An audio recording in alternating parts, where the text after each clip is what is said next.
Welcome to the Banker Lamp. Please enjoy the video. You start by signing into Distrokid on a desktop browser. This ensures full settings appear. Once signed in, verify which plan you're on and when it renews so you know the cancellation window.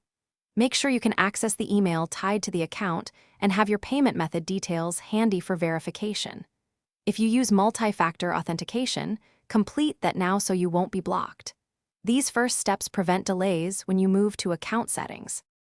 Next, navigate to Account, then Settings, and choose Payment or Subscription. You want the Manage Subscription link.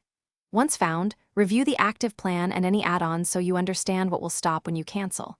If you're on a family plan, make sure you remove or transfer members first, otherwise billing may remain. Click Cancel Plan and read the prompts. Distrokid asks why you're leaving and shows the effective date. Proceed when you're ready to confirm cancellation.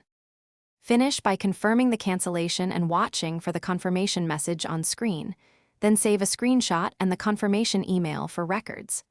Once done, note the effective date and whether you retain access until renewal or receive a prorated refund. If the cancel button fails, clear your browser cache, try an incognito window, or use a different browser. If problems persist, contact Distrokid support with your screenshot and account. Thanks for watching. If this was helpful, leave a like and consider subscribing. See you next time.